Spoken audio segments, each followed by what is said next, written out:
এবার বাংলাতেও ওপারের কায়দায় হিন্দুদের উপরে হামলা ভিডিও পোস্ট করে এমনই বিস্ফোরক অভিযোগ করেছেন বিরোধী দলনেতা শুভেন্দু অধিকারী।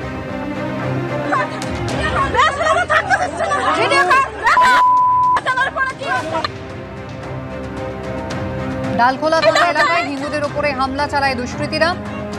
শিশু থেকে বৃদ্ধা প্রসূতি কেউ রেহাই পাননি। হিন্দু পরিবারের ওপর হামলা চালিয়েছে দুষ্কৃতীরা।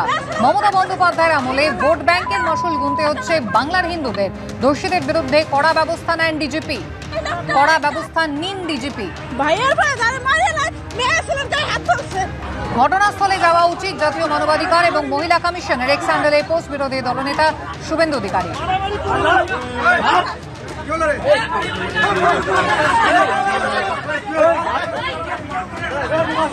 গতকাল সকাল 9টা সাড়ে 9টা নাগাদ ডালখোলা 1 নম্বর গ্রাম পঞ্চায়েতের বাবুনিয়া লোহাপুঞ্জি গ্রাম, সেই গ্রামে কিছু মানুষ বসবাস করে, হিন্দুরা বসবাস করে।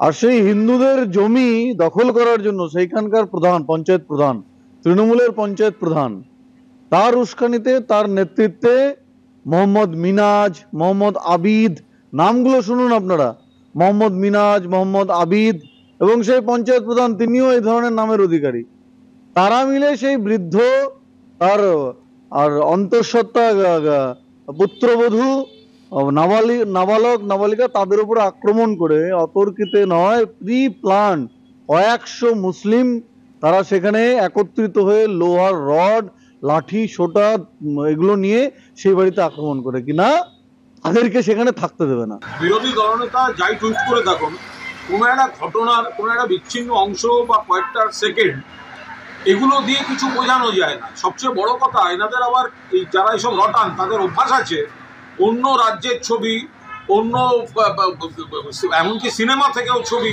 তার একটা ক্লিপিংস এনে মানুষকে বিভ্রান্ত করার জন্য। কোথাও কোনো অশান্তি ঘটে থাকলে, কোনো পাড়ায়, কোনো ক্লাবে, কোনো মহল্লায় কোনো ঘটনা ঘটে থাকলে নিশ্চয়ই পুলিশ প্রশাসন দেখছেন, কিন্তু তার কয়েক সেকেন্ডের ছবি দিয়ে হিন্দু মুসলমান ভেদাভেদ তৈরি করা বা তার সঙ্গে ধর্মীয় একটা প্ররোচনা যোগ করে দেওয়া, এটা খুব একটা বাঞ্ছনীয় কখনোই নয়। কি, কেন, কোথাকার দেখবে, বাকিটা পুলিশ প্রশাসন দেখছে। যে কোনো এলাকায় যে কোনো একটা অজ্ঞাত কি নিয়ে হয়, তার সঙ্গে এই ধর্ম, এই প্রবণতা ঠিক নয়।